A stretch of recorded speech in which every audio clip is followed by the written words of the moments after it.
Bismillahirrahmanirrahim. Assalamualaikum warahmatullahi wabarakatuh. Perkenalkan, nama saya Putri Rahayu dari jurusan Ekonomi Syariah. Di sini saya akan menjelaskan sedikit pemaparan artikel saya yang berjudul Peranan Pasar Modal Syariah dalam peningkatan perekonomian yang ada di Indonesia. Langsung saja, di sini saya langsung sedikit menjelaskan tentang artikel saya peranan pasar modal syariah dalam peningkatan perekonomian di Indonesia. Jadi secara umum itu fungsi pasar modal adalah sebagai sarana penambah modal bagi usaha. Nah, ini maksudnya bisa sebagai penambah usaha atau perusahaan untuk menambahkan modalnya. Yang kedua, sebagai sarana pemerataan pendapat. Dan yang ketiga, sebagai sarana peningkatan kapasitas produksi. Lanjut, sebagai sarana penciptaan tenaga kerja. Dan sebagai sarana peningkatan pendapatan negara. Yang terakhir, sebagai indikator perekonomian negara.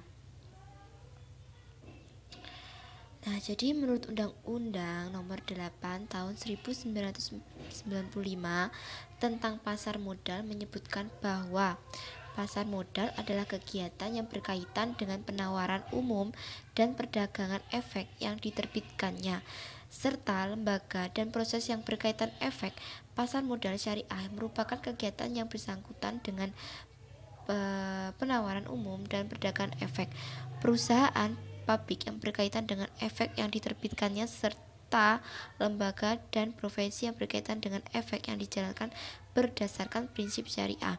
Nah, maksudnya ini pasar modal terdapat seperti investasi, reksadana, terus obligasi dan lain sebagainya. Nah, ini dalam pasar modal syariah berdasarkan prinsip-prinsip syariah. Lanjut. Nah, untuk salah satu upaya untuk peningkatan perekonomian yang dilakukan Indonesia itu dengan menumbuhkan sektor investasi dengan menggunakan instrumen pasar modal. Nah, jadi investasi ini bisa memperkuat atau meningkatkan perekonomian yang ada di Indonesia. Nah, ini dalam pasar modal syariah itu meliputi berbagai jenis mempunyai peranan penting dalam perekonomian di negara Indonesia maupun di suatu negara lain, karena dapat mempertemukan antara pihak yang memiliki kelebihan dengan pihak yang membutuhkan dana. Nah, jadi untuk negara-negara lain itu bisa, dari negara ke negara lain itu bisa saling melengkapi dana dengan adanya pasar modal syariah ini.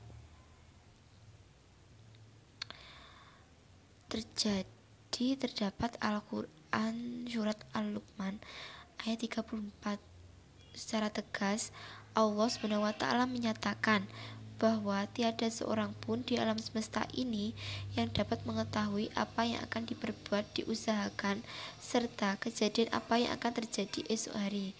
Sehingga dengan ajaran tersebut seluruh manusia diperintahkan untuk melakukan investasi sebagai bekal dunia dan akhirat.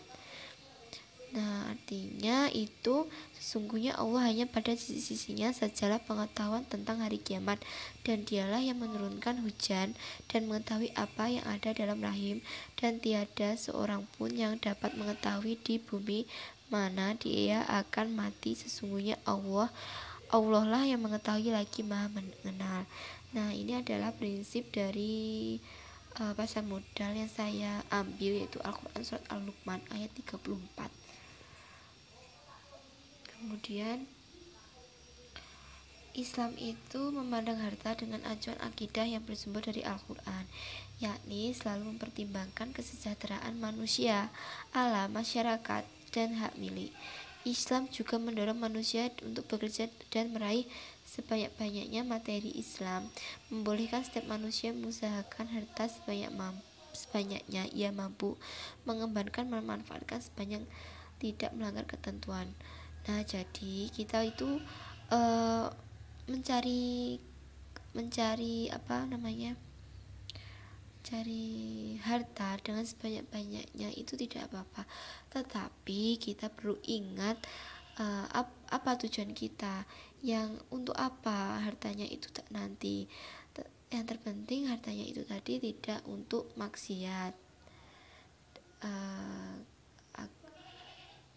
dan juga tidak melanggar ketentuan yang Allah berikan kepada kita. Nah, di dalam pasar modal syariah itu terdapat investasi reksadana syariah. Nah, investasi reksadana syariah itu harus dipatuhi oleh investor. Yang pertama, tidak mencari pada hal-hal yang haram, baik dari segi zatnya maupun cara mendapatkannya, serta tidak menggunakan untuk hal-hal yang haram. Kedua, tidak menzolimi dan tidak dizolimi. Yang ketiga, keadilan pendistribusian dan kemakmuran. Yang keempat, transaksi dilakukan atas dasar ridho sama ridho. Yang kelima, tidak ada unsur riba, maisir atau perjudian, spekulasi dan goror.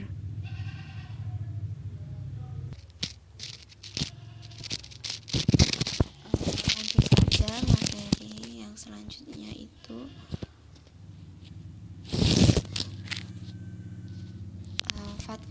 fatwa DSNN nomor 40 DSN MUI X 2003, yaitu menjelaskan landasan syariah. Yang pertama, Al-Quran Surat An-Nisa ayat 29, hai orang-orang yang beriman, janganlah kamu saling memakan harta sesamamu dengan jalan yang batil, kecuali dengan jalan perdagangan yang berlaku dengan suka sama suka di antara kamu.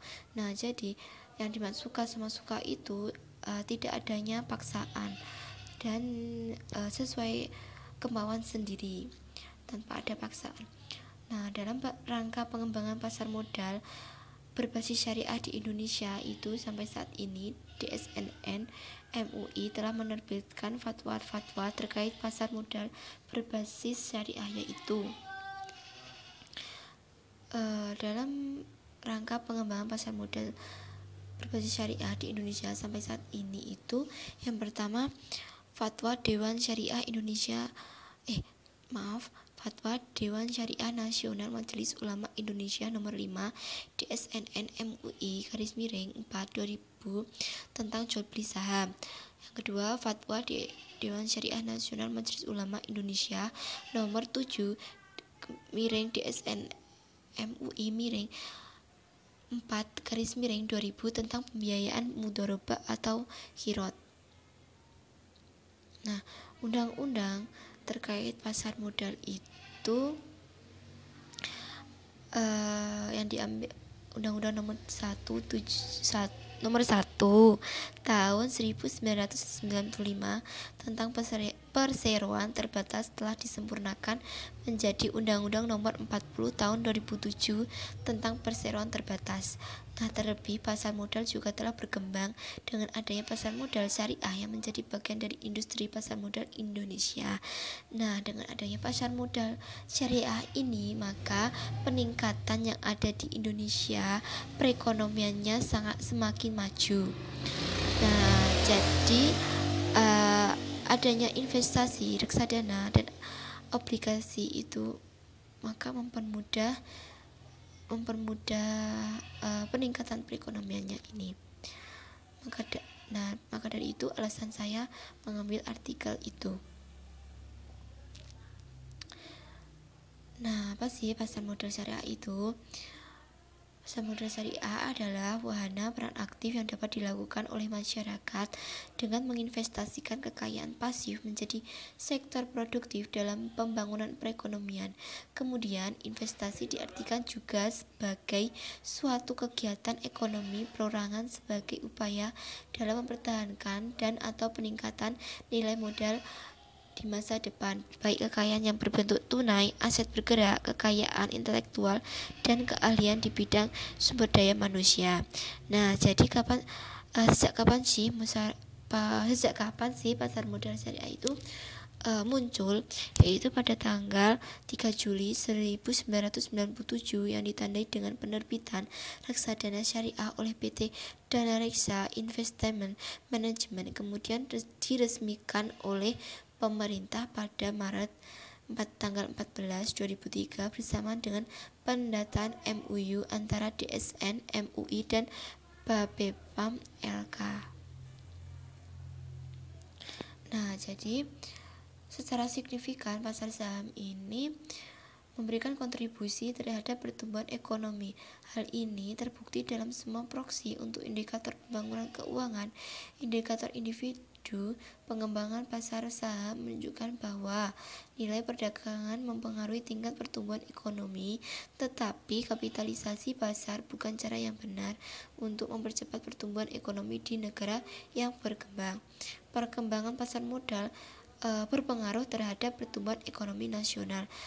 Nah, jadi pentingnya peran pasar modal dalam pendorong pertumbuhan ekonomi nasional terlihat dalam perekonomian. Pasar modal akan berpengaruh pada indikator-indikator makroekonomi seperti nilai tukar real, tingkat inflasi, dan juga pertumbuhan ekonomi yang diukur berdasarkan produk domestik bruto real.